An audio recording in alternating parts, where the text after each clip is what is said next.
Para comenzar la argumentación, voy a leer una cita de Goethe. Después de algunos momentos de la más profunda oscuridad, producida por las negras nubes que ocultaban la luna, ésta volvía a aparecer y parecía que apoyaba su disco sobre el borde de las espesas nubes que rasgaba. Tan pronto se apoderaba de mí el estremecimiento del horror como el ardor del deseo. Podemos ver que la escena es vertiginosa, a pesar de que consta de una mirada al cielo nocturno. Podemos apreciar también que la materialidad de la escena es bastante estable. El viento simplemente despeja del cielo las nubes que ocultan la luna. Tampoco hay una tormenta dentro de la escena. La apreciación de la naturaleza podemos ver que es bastante intensa en el texto. El lenguaje con el cual Werther describe la imagen provoca una perceptividad bastante particular. El embellecimiento de las palabras denota un énfasis en la intención del autor que es bastante explícito, la verdad. La situación es una mera escena nocturna, es un estímulo externo, pero que provoca en Werther un sentir bastante plural y bastante intenso, la verdad. La orgánica inserta en el texto logra penetrar en la interioridad del personaje. Con este cambio, las divagaciones internas no son ya los gatillantes de los giros argumentales, o los humores de los personajes, como se puede ver en otros textos como en La vida es sueño, donde la divagación interna y el monólogo personal individual es el que gatilla los distintos giros argumentales de la obra. Ahora en Werther, eh, las, la- lo- los distintos arcos argumentales del texto corresponden a estímulos externos, ¿vale? Ya sea natural o ya sea para citar, para apoyar esta argumentación podemos parafrasear a Homero más que nada, y el personaje de Aquiles más que nada. Aquiles en ningún caso es provocado por algún atardecer o por alguna lluvia o la salida de la aurora. En el caso de Aquiles, la arete herida la que eh, provoca la misma Ilíada, el canto, el canto de la ira de Aquiles. Podemos apreciar que la elaboración de parte del autor a situaciones ligadas con la naturaleza es una clara señal del cambio de la cosmovisión que está inserto en el contexto del siglo XVIII. Es un descubrir del naturalismo que viene de la escolástica, la verdad. No es un renacer, sino que es un volver a tomar estas características de descripción de la naturaleza que se va dando bastante en la historia occidental, desde, desde Virgilio u Horacio hasta, como podemos ver, Goethe. Esta situación de volubilidad emocional se halla presente en la totalidad del texto, la verdad. Desde los primeros momentos cuando él escribe a Willem sobre lo bello que es caminar por los paisajes y perderse en las montañas, hasta los últimos momentos cuando, por ejemplo, vuelve a la ciudad, a su ciudad natal, y ve bosques talados, que lo afecta bastante. Werther deja entrever que le afecta bastante, la verdad, la tala de los bosques. Podemos ver a través de la exposición de los distintos rasgos orgánicos del texto, que a través de la exposición de los procesos naturales, tal como puede ser una aurora o el crepúsculo, un atardecer, un árbol, un arroyo, esto abre una brecha en los sentires del protagonista. Crea una grieta propia de la conceptualización moderna de la realidad, al hacerla susceptible a las alteraciones cíclicas de la naturaleza. Werther es un sujeto que no se halla seguro, la verdad, y se puede ver en todos los casos. El protagonista. Werther es un sujeto que no se halla seguro, la verdad, y se puede ver en todos los casos. El protagonista recibe una influencia de los elementos externos, que son bastante fluctuantes e impredecibles, y eso le va dando una creación propia, una identidad propia al protagonista.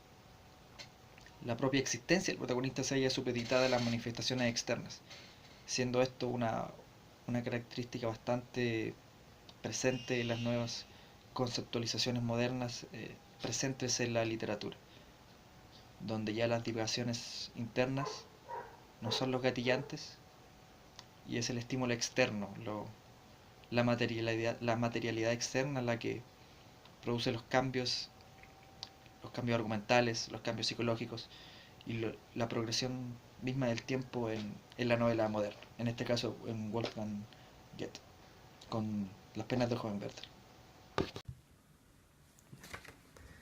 Bueno, nosotros vamos a presentar el libro de las penas del joven Werther. El autor Goethe, llamado Johann Wolfgang von Goethe, nació en Alemania en 1749 y murió en 1832. Fue un poeta, filósofo, científico, novelista. Además estudió Derecho en Leipzig y fue uno de los grandes intelectuales de su época, donde tuvo contacto con varios autores, filósofos, y de ahí fue como agarrando también su pensamiento. Eh, para contextualizar un poco, este autor estuvo dentro como del movimiento romanticismo alemán. Si bien el romanticismo se contrapone un poco a la ilustración y también al racionalismo empezado por Descartes, el romanticismo trata como de quitarle un poco el nivel a la razón y enfocarse en los sentimientos y la sensibilidad del ser humano frente a la realidad, especialmente igual a la naturaleza y a todas las relaciones humanas en general. Si bien Goethe se puede ver dentro del movimiento del romanticismo, sin embargo, como el romanticismo hace una ruptura con la cultura clásica, Goethe vuelve a la cultura clásica, eh, donde se inspira un poco también en muchos autores y filósofos griegos. Inclusive ya en las penas del joven Werther hay varias citaciones y referencias como a Homero y a la Ilíada. Se puede ver que también se despega como este movimiento del romanticismo. Entonces, por lo tanto, aquí como Goethe se puede ver no se puede definir tanto como del romanticismo, ya que igual va como en contra de esos como principios que medio generalizados que estaban en la época. Pero tiene muchas influencias tanto del romanticismo también como de la antigüedad. Bueno, empezando como por las penas del joven Werther, decir un poco que estuvo influenciado por el suicidio de un amigo suyo, que estaba un compañero de leyes, de derecho, y de ahí agarró un poco esta historia, además de poner, obviamente, muchas situaciones personales también dentro del libro. Bueno, el argumento que yo voy a presentar es más o menos como la hipótesis, es decir, el paso de Werther que se encuentra en el libro de un estado de plenitud a otro sinsentido o una incertidumbre que se genera en el personaje. Y aquí es donde yo pongo o propongo como un concepto que no es como se adecua al concepto que normalmente se usa, pero es un cierto como existencialismo que se ve en el personaje de Werther. Existencialismo entre comillas. Eh, bueno, acá hay como dos pasos que se pueden ver en el libro, que es que se genera un quiebre a todo esto, que es en un primer momento donde Werther se presenta en su estado de plenitud, donde sus fuentes como de inspiración mayormente es el amor de Carlota, que es esta mujer que conoce en el pueblo donde trata de escapar de la ciudad y es donde se encuentra. Y también la naturaleza, que hay una constante como descripción en el libro de la naturaleza. Y es donde esas dos fuentes se puede ver como la esencia y el núcleo de la belleza en el libro. Y también se ve todo el espíritu humano ahí en ese estado de plenitud. Y aquí llamo como el espíritu humano más o menos. Lo llamo como al espíritu que se conecta con nosotros mismos. Porque hay una especial atención, por eso lo quiero recalcar, hay una especial atención con el espíritu que está en Werther. Y este espíritu que, claro, pues se conecta como con nosotros mismos, como por medio como el interior, y el exterior es una constante como contemplación en la naturaleza, especialmente en el libro, y también como a la figura de Carlota en su descripción tanto así como física o en sus movimientos cuando se estaban relacionando en una conversación o etcétera. Eh, Obviamente acá, eh, como se trata de ver el romanticismo y también una cierta ir hacia la antigüedad, eh, y más o menos como sacar un poco la razón de los juicios y de la realidad y de la cotidianidad del hombre. Este espíritu se puede ver como un espíritu divino y que está inmanente en nosotros mismos también, que cultiva la vida y un estado de sensibilidad frente a la realidad, que nos hace ser y que podemos estar con nuestro ser. Es el espíritu más o menos que se encuentra en Werther. ¿Y a qué lo contrapongo con este espíritu que se puede ver hoy en día? Porque hoy en día, estando como ya en la posmodernidad más o menos, y es donde está el sujeto moderno ya, el sujeto posmoderno, mejor dicho, el espíritu ya como ni siquiera se nombra o ya se forma como despectivamente, inclusive como ya la ciencia lo ha querido ver como una materialidad más o menos. Pero a lo que me quiero referir es que este espíritu eh, ya no se ve en el sujeto postmoderno, en el sentido de que ya no hay una interioridad y que cada vez el sujeto moderno está más vacío por dentro de sí mismo. Y cada vez se ha vuelto más en una enajenación consigo mismo. ¿A qué ahora me refiero con enajenación? Es que se ha vuelto una exterioridad, a que todo, uno se construye el ser postmoderno o el sujeto moderno ya como en el siglo XX, eh, se construye y se desarrolla por medio de la exterioridad, en el sentido de que aprende, tiene perspectivas sobre el mundo y todo, desde la educación, desde las relaciones sociales, desde como el imperante capitalismo que está hoy en día, cómo también ese capitalismo está entre medio de nosotros y también está sujeto a las relaciones sociales y también al ser, porque al final el ser es un objeto del capitalismo. Eh, Obviamente aquí también se puede ver como que, no lo quiero dejar al aire, también quiero poner como ejemplos concretos, como que el sujeto, porque digo que se ha vuelto vacío, porque también se puede ver que hoy en día nos cansamos de estar con nosotros mismos. O sea, si estamos solos, estamos constantemente pensando en otras cosas o haciendo otras cosas, ya sea por el celular, ya sea por la tecnología, eh, o estar constantemente distrayéndonos de estar con nosotros. Es decir, como de descansar de estar con nuestro ser. Estamos en eso, no nos cansamos de estar con nuestro ser finalmente.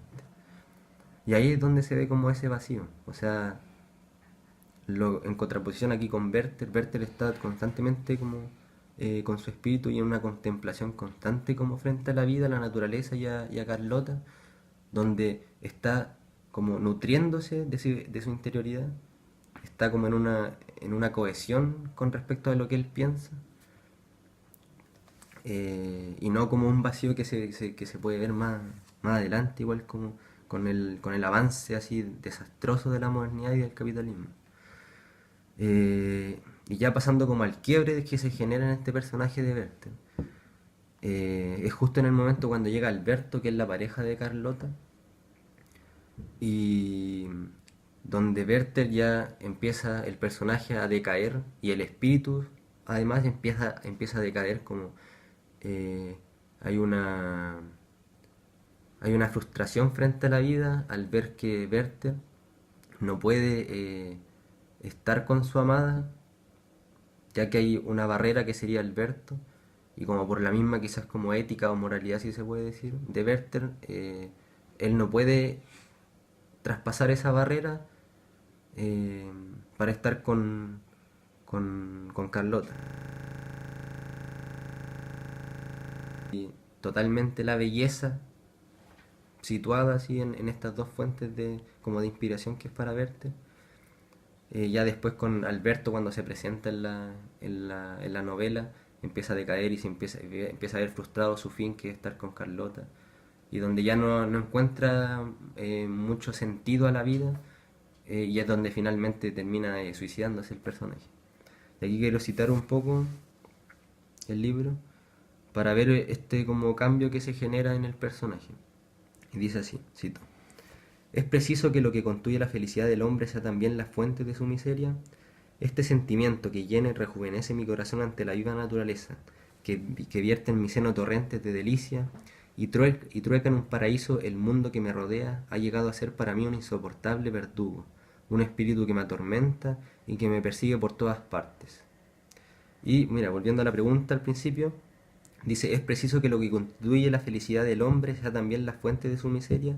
Eso es lo que constituye la felicidad, sería ya esa constante como eh, sensibilidad frente al mundo, ese sentimiento, que es lo que traía en un principio a Werther, esas dos fuentes como casi de inspiración que sería la naturaleza y Carlota, y que ese mismo sentimiento, que esa misma felicidad sea también la fuente de su miseria después. O sea que después ya su miseria viene desde Carlota y también como que ya ni siquiera tiene un sentido la naturaleza para él. Entonces por lo tanto ya la muerte para él lo ve como una especie de catarsis y una especie de libertad frente como a esta incertidumbre que le provoca y un sinsentido en la vida. Que finalmente es como lo que va calando más hondo después en el sujeto moderno. Eh, pero esto es que al final se libera y queda ahí el personaje ya frustrado frente a la vida y ahí es donde se produce este sinsentido. Así es como podemos ver en este ejemplo y en esta cita también, y en estas dos situaciones que presenté, el paso de Werther de un estado como de plenitud a un estado de sinsentido, incertidumbre o una especie de existencialismo, si lo queremos ver como, entre comillas, este argumento. Bueno, a mí me corresponde hablar del tercer argumento, que habla de la empatía que Werther siente dentro de la obra. En este caso se comprende como empatía no ponerse en el lugar del otro, sino más bien que Werther, el personaje principal, él comprende, entiende y asimila que cada persona dentro de sí tiene su propio mundo interno, sus propios demonios, sus propias penas, sus propias alegrías, sus propias diferencias. Dentro de la obra se pueden vislumbrar diferentes escenas donde esta empatía es más fuerte. Uno de los casos donde se vislumbra la empatía es cuando Werther se encuentra con un joven, quien estaba un poco melancólico porque él tenía una amada y la amada no podía corresponderle porque la amada era viuda y él la amaba con tanto ternura, tanta nostalgia, tan sentir inmenso por ella que este joven se abre frente a Werther y comienza a explicarle la imagen que ella tiene de su amada, cómo él la siente, la ama, la ama de lo más profundo de su ser y se preocupa mucho de cuidar su imagen porque ya que es una mujer viuda, es una mujer que perdió a su esposo y que es maltratada por alguna forma por la sociedad moderna, él intenta que su imagen no sea mal identificada, como que se le trate de que tiene una relación con este joven cuando en realidad eso no es así, él solo la ama. Y Werther comprende esta empatía, logrando incluso sentir todo lo que el joven siente por su amada. Él le transmiten toda esa emoción, ese amor, ese sentir, esa explosión de ternura contra esa persona, él la siente dentro de sí y reconoce que este hombre es realmente noble y ama demasiado a su querida amada. Esta situación ocurre con la señorita Carlota, quien mientras avanza el libro genera en Werther una empatía admirable. Resalta por completo su mundo interior, su amabilidad, su carisma, su simpleza, sus dotes como buena hermana, buena mamá para sus hermanos, ya que su madre fallece. Y con el avanzar del texto durante el libro, se puede apreciar al final que Carlota admite que siempre estuvo enamorada de Werther y nunca lo quiso admitir, nunca lo quiso superar, ya que ella estaba comprometida con Alberto. Y de hecho también admite que nunca le presentó una amiga suya como pretendiente a Werther, a su querido amigo Werther, porque ella siempre lo quiso para sí misma. Al final, dentro de esta escena, cada ser está disponible a los infortunios, a la voluntad y a la fortuna y el libre albedrío de todo el mundo moderno. donde se puede apreciar la empatía en reconocer el mundo interior de cada quien, es cuando Carlota comenta sus sentires contra su difunta madre. Mientras aprecian la luz de la luna, ella siente y recuerda el lecho donde falleció su madre y que Alberto y todos sus hermanos y hermanas estaban ahí. Ella siente y expresa a Alberto y a Werther que ella nunca va a poder ser como fue su madre y nunca va a poder llegar a ser una madre para sus hermanos, aunque lo intente con toda la amabilidad y con toda la nobleza y simpleza del mundo. Ella siente que jamás va a poder llegar a los estándares que dejó su madre tan altos. Ella le promete, en ese caso, a su madre que va a ser feliz con Alberto y que va a ser una madre para sus hermanos y hermanas. La empatía en este caso se genera con la comprensión de Werther, debido a la pena que siente Carlota y Alberto con esta escena, dentro de sus propios mundos o dentro de sus propios demonios internos. Werther comprende la empatía en este caso como la apreciación de que cada quien tiene un demonio interno y cada quien lo guarda para sí, y hay momentos donde se puede apreciar la naturaleza y donde estos se pueden dar a conocer para los demás. La última escena, que para mí en lo personal fue la más conmovedora de todas, es cuando Werther comienza a leer lo que transcribió de Ossian a Carlota mientras ella toca el piano, y es la última vez que se ven ambos personajes. En esta escena lo más difícil es el beso o los múltiples besos que ocurren entre los personajes, ya que ella no se resiste y él solo se deja llevar por su amor, por el amor que siente por ella, por la pasión que siente por sus demonios internos. Él en ningún momento la desprecia por sus demonios, él la ama con sus demonios y todo.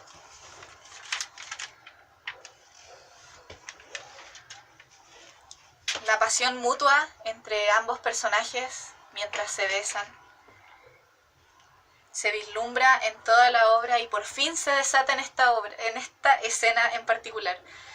Durante toda la obra Carlota siente que ama a Werther, pero jamás lo expresa porque está atada a Alberto en compromiso. Para terminar, en conclusión, la empatía dentro del texto se vislumbra en contraposición con la imagen individualista del hombre moderno. Es decir, que a pesar de que Werther está contando sus propias penas contra al mundo entre las cartas, a Wilhelm en este caso, ya no es individualista. Él no piensa solo en su propio mundo, sino que logra vislumbrar los mundos de cada persona, los demonios de cada persona, las virtudes y defectos de cada persona y su propia conexión con la naturaleza. Cuando Carlota comenta la imagen del lecho de su madre, recuerda esto debido a que está observando la luz de la luna, debido a que está en una conexión con la naturaleza, y así cada una de las escenas anteriores también.